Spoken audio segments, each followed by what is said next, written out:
guys, I'm Harshika Lakhina. Welcome back to my channel HL Vibes. हम part 6 पे हैं of financial management. अगर आपने पहले के 5 पार्ट नहीं देखे हैं सो प्लीज़ फटाफट देख कर आओ और चैनल को सब्सक्राइब करके आओ। Okay, so let's continue our chapter. हम आज कैपिटल स्ट्रक्चर पढ़ेंगे जो बहुत ही इंपॉर्टेंट टॉपिक होता है। केस स्टडीज में बहुत ज़्यादा पूछा जाता है ये। ओके, सो कैपिटल स्ट्रक्चर क्या होता है? It refers to the mix between the owners and the borrowed funds. Okay, इससे क्या होता है, हमने पता है हमारे को बिजनेस में फंड्स चाहिए। ओके, अब ये फंड्स जो है वो दो सोर्सेज से मिलते हैं।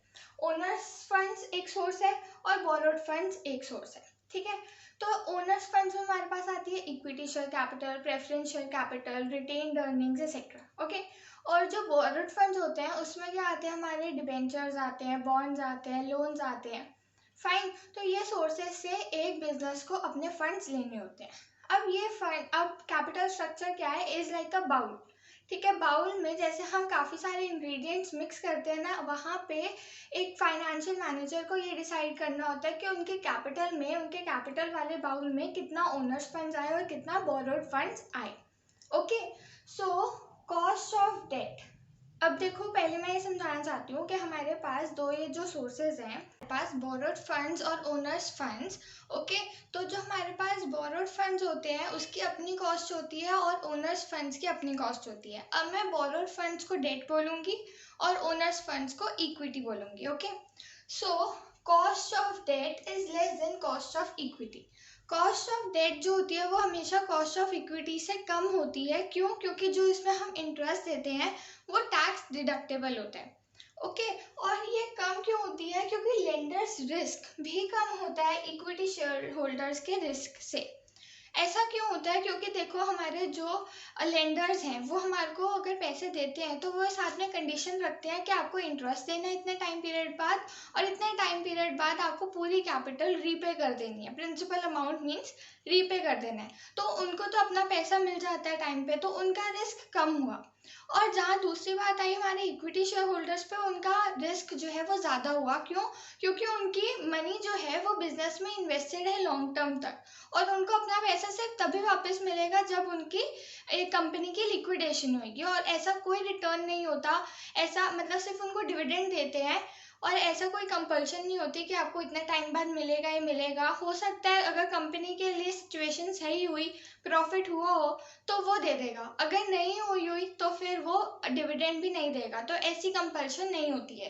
तो कॉस्ट ऑफ डेट जो है वो कम होता है क्योंकि लेंडर्स रिस्क भी कम होता है और इंटरेस्ट उनको मिल जाता है, जबकि no compulsion on the equity share holders.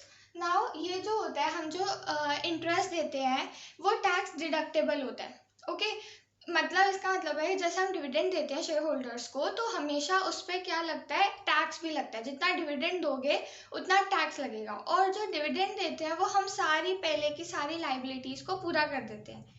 In fact अगर हमारे पास प्रॉफिट हुआ है तो पहले उसमें से क्या जाएगा, पहले उसमें से इंटरेस्ट की पेमेंट्स होंगी, बाकी सारी लाइबिलिटीज़ की पेमेंट्स होंगी, उसके बाद टैक्स जाएगा, उसके बाद डिविडेंड जाएगा। ठीक है, तो बहुत मतलब लास्ट में सबसे लास्ट स्टेप होता है जब इक्विटी शेयर होल्डर्स को पैसा मिलता है। फाइन, तो ये टैक्स डिडक्टेबल होता है और ये टैक्स डिडक्टेबल नहीं होते इक्विटी। उसके बाद हमने कहा कि जो डेट है उसका फाइनेंशियल रिस्क भी तो उतना ज़्यादा है। क्यों ज़्यादा है? क्योंकि अगर हमने पे नहीं कर पाए तो हमारी कंपनी तो लिक्विडेशन के मोड पे आ जाएगी। अगर हम अपनी लाइबिलिटीज़ को पे नहीं कर पाएंगे तो बिक जाएगी हमारी, डिसॉल्व हो जाएगी कंपनी। तो लिक्विडेशन बोलते हैं उसको, कि लिक्विडेशन मीन्स बंद हो गई कंपनी। और जबकि हमारा अगर हमने इक्विटी दी हुई है तो हमारा फाइनेंशियल रिस्क क्या है, कम है। ओके, क्योंकि हमारे पास ऐसे कोई कंपल्शन नहीं है, हमारी कंपनी के ऊपर ऐसा कोई बर्डन नहीं आता इक्विटी देने से। फाइन, सो उसके बाद आती है अब इक्विटी। तो इससे हमारे को क्या पता चला कि हमारे जो डेट हैं वो हमारे कॉस्ट को कम कर देते हैं, बट वहीं पर हमारे रिस्क को बढ़ा देते हैं। ठीक है, तो कॉस्ट कम होती है तो इससे क्या होता है, हमारा अर्निंग पर शेयर बढ़ जाता है। तो एक कंपनी का यही मोटिव होता है कि वो अर्निंग पर शेयर बढ़ाए, बट कब तक बढ़ाए, कब तक इतना डेट ले तो वो डिपेंड करता है हमारी फाइनेंशियल लीवरेज पर। आपको पता है जो हमारी फाइनेंशियल लीवरेज होती है वो क्या होती है? Financial leverage is the proportion of debt in the total capital. Total capital हम डी प्लस ई बोलेंगे, that is debt plus equity. And जो उसमें फाइनेंशियल लीवरेज इज डेट का प्रोपोर्शन, तो अपॉन में हम ऊपर जो है न्यूमरेटर में वो डेट लेंगे। फाइन। तो proportion of debt in overall capital is our financial leverage. अब फाइनेंशियल लीवरेज पर डिपेंड करता है कि हम कितना डेट लें अपना अर्निंग पर शेयर बढ़ाने के लिए। अब ये जो फाइनेंशियल लीवरेज होती है ये दो तरीके की होती है। First is favourable financial leverage and second is unfavourable financial leverage. So जब हमारा रिटर्न ऑन इन्वेस्टमेंट हमारा इंटरेस्ट रेट से ज़्यादा होता है तो वह हमारा फेवरेबल फाइनेंशियल लीवरेज होती है। इसका क्या मतलब होता है कि हम ज़्यादा डेट ले सकते हैं अपने अर्निंग पर शेयर को बढ़ाने के लिए। बट जहाँ अनफेवरेबल फाइनेंशियल लीवरेज होगी means return on investment is less then rate of interest, तो वहाँ पे अगर आप डेट ज़्यादा करोगे तो आपका अर्निंग पर शेयर बढ़ने की बजाय घट जाएगा। तो आपको ऐसा नहीं है आंखें बंद करके डेट लेते जाओ कि भाई आपका अर्निंग पर शेयर बढ़ेगा, ऐसा नहीं होता। आपको पहले पूरी उसके लिए स्टडी करनी पड़ती है कि आपका फेवरेबल फाइनेंशियल लीवरेज है या फिर अनफेवरेबल फाइनेंशियल लीवरेज है, तभी आप ऐसे अपना डेट को यूज़ कर सकते हो, जिसको हम बोलते हैं trading on equity. Trading on equity में हम क्या करते हैं कि हम डेट लेते हैं अपने अर्निंग पर शेयर को बढ़ाने के लिए। फाइन। सो अब हमारे पास एक एग्जांपल है। एग्जांपल में क्या है कि earnings before interest and tax. EBIT is earnings before interest and tax, that is interest और टैक्स देने से पहले जो हमारी अर्निंग्स हो रही हैं। अगर सपोज वो मानते हैं कि 2 लाख एक फर्म को अर्निंग हुई, फर्म नहीं कंपनी बोलेंगे, ओके। सो कंपनी को अर्निंग हुई 2 लाख की, उसके बाद इंटरेस्ट रेट है 10%, टोटल इन्वेस्टमेंट करी हुई है 30 लाख की। अब हमारे को देखना है कि हमारा फेवरेबल फाइनेंशियल लीवरेज है या अनफेवरेबल फाइनेंशियल लीवरेज है। ये कैसे देखेंगे? अब हम इसके लिए हमारे को पता है कि फेवरेबल या अनफेवरेबल देखने के लिए हमारे पास ROI और इंटरेस्ट रेट होना चाहिए, तभी हम दोनों को कंपेयर करेंगे और हमें पता चलेगा। बट यहाँ पे तो सिर्फ इंटरेस्ट रेट है, ROI तो है ही नहीं, तो ROI हम निकालेंगे। उसका फॉर्मूला क्या होता है? Earnings before interest and tax upon total investment into 100%, में आती है इसलिए 100। सो आप इसको फॉर्मूले में डालोगे, आपका आएगा 6.66%। सो अब कंपेयर करो, इंटरेस्ट रेट ये रहा और ROI ये रहा, इन दोनों को कंपेयर करो। 10% ज़्यादा है और 6.6% कम है, तो आपका इंटरेस्ट रेट ज़्यादा हो गया और ROI कम हो गया। तो ये वाली सिचुएशन आ गई, ROI is less then interest rate. 6.66% जो आपका ROI है वो लेस देन 10% है ना, तो आपका अनफेवरेबल फाइनेंशियल लीवरेज हो गया। तो इसका मतलब है कि कंपनी और डेट इशू ना करे, नहीं तो उनका अर्निंग पर शेयर जो है वो बढ़ने की बजाय घट जाएगा। ओके, सो ये हमारा एक छोटा सा एग्जांपल था just for understanding financial leverage. इसके बाद हमारे थोड़े बड़े एग्जांपल्स भी आते हैं, बड़े न्यूमेरिकल जो इसी चैप्टर में से आता है, वो आपका 6 मार्कर्स में आ जाता है, तो उसको भी अभी प्रैक्टिस कराऊंगी। फाइन। सो इसका इस नोट का स्क्रीनशॉट ले लो।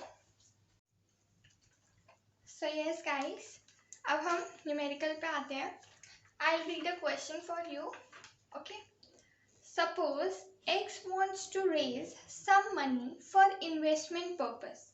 The relevant fact of company are total funds to be raised rupees 30 lakh. I should write it on, okay? Total funds कितने लेने हैं? 30 lakh. Interest on debts. Interest on debt is 10%. Face value of equity shares, आपको पता है equity shares की face value होती है, means एक शेयर कितने का है, और वो बहुत नॉमिनल सी वैल्यू होती है। यहाँ पे है फेस वैल्यू कितनी है? 10 rupees per share. Okay, tax rate दिया हुआ है 30%।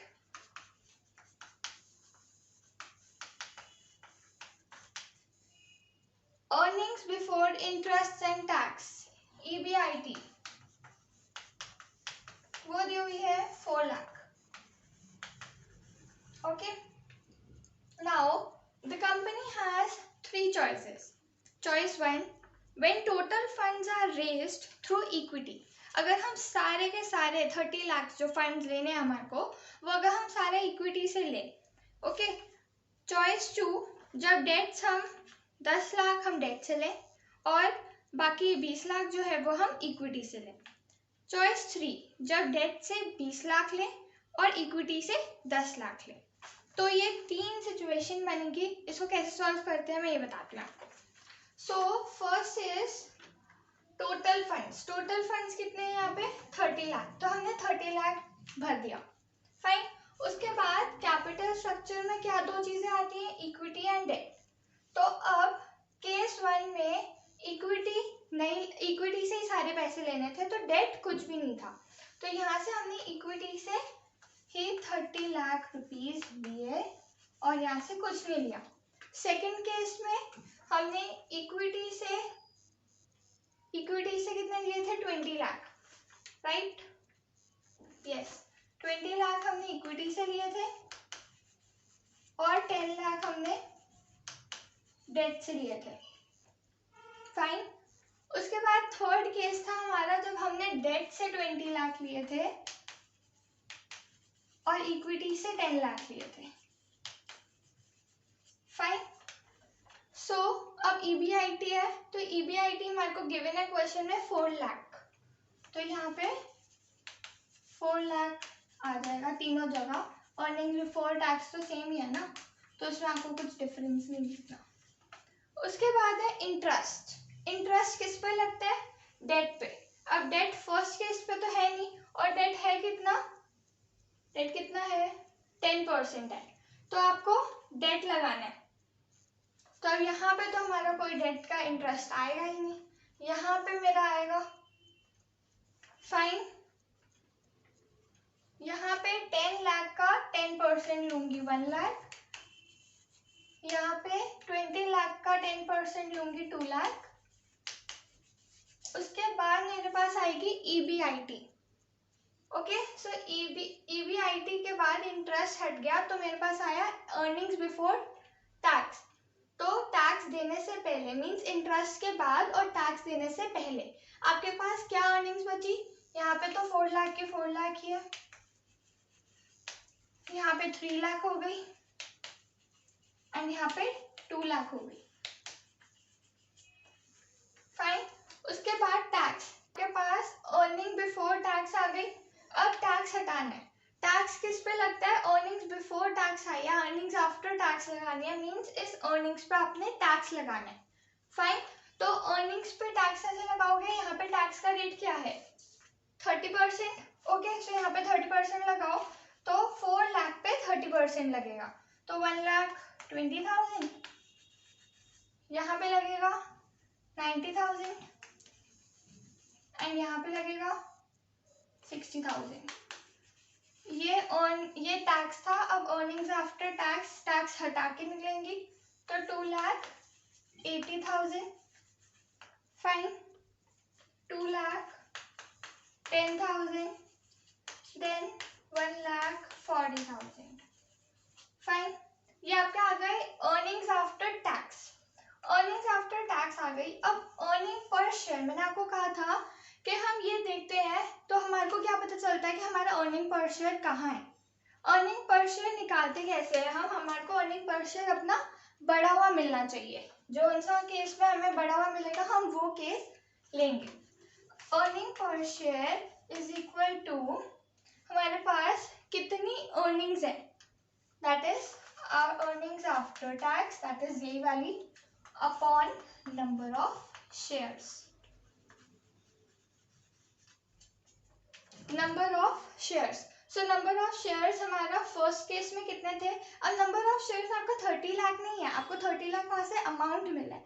नंबर ऑफ शेयर्स कैसे निकालोगे, आपके पास ये 30 लाख आपको अमाउंट मिला है और एक शेयर कितने का है, एक शेयर तो 10 रुपीज का है ना. तो मीन्स आपने 3 लाख शेयर जो है वो इशू करे होंगे तो आपका यहाँ पे नंबर ऑफ शेयर्स में फर्स्ट केस में क्या आएगा, यहाँ पे 2,80,000 अपॉन 3 लाख। सॉल्व करके आप देख लेना, 0.93 आएगा, ओके, 1.05 आएगा एंड 1.40 आएगा। तीनों केसेस में ऐसे ही करना है। यहाँ पे 3 लाख इशू कर रहे हैं हम इक्विटी शेयर्स, यहाँ पे 2 लाख और यहाँ पे 1 लाख। तो यहाँ पे अर्निंग्स आफ्टर टैक्स आप ये वाले लोगे और अर्निंग और नंबर ऑफ शेयर्स जो है वो यहाँ पे 3 लाख, 2 लाख और 1 लाख आएंगे रिस्पेक्टिवली। सो आपके पास अर्निंग पर शेयर आया 0.93, 1.05 एंड 1.40। सो अब इनमें से, इन तीनों में से कौन सा सबसे बड़ा है? जो सबसे बड़ा है आपको वो वाला केस चूज करना है, ये वाला सबसे बड़ा है। तो मीन्स आप 20 लाख जो है वो आप डेट से लोगे और 10 लाख जो है वो इक्विटी से लोगे, तभी आपका अर्निंग पर शेयर बढ़ेगा, ओके। ऑल्दो फाइनेंशियल रिस्क भी बढ़ेगा बट अर्निंग पर शेयर भी आपका बढ़ेगा, फाइन। तो आपको अर्निंग पर शेयर, तो इससे हमारे को प्रूव हो गया कि हमारा जो डेट हम लेते हैं तो उससे हमारी कॉस्ट कम होती है और अर्निंग पर शेयर हमारा बढ़ता है। तो यही मेरा मोटिव था आपको न्यूमेरिकल देने का, और न्यूमेरिकल भी आपका इसी फॉर्मेट में आएगा कि आपको ये सारी चीज़ें दी होंगी और आपको ये पूरा सॉल्व करना पड़ेगा। फिर आपको बताएंगे कि अर्निंग पर शेयर कितना है।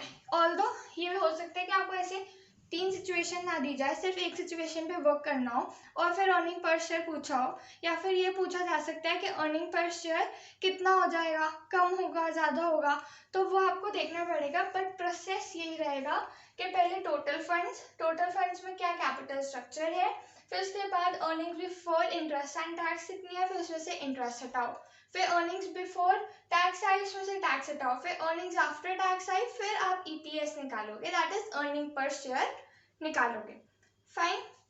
सो अभी हमारा कैपिटल स्ट्रक्चर आधा हुआ है जिसमें हमने न्यूमेरिकल और उसके बारे में थोड़ा सा पढ़ा है। नेक्स्ट क्लास में आपको मैं फैक्टर्स बताऊंगी, कैपिटल स्ट्रक्चर के फैक्टर्स हैं, तो वो हम नेक्स्ट क्लास में पढ़ेंगे, ओके। That is part 7।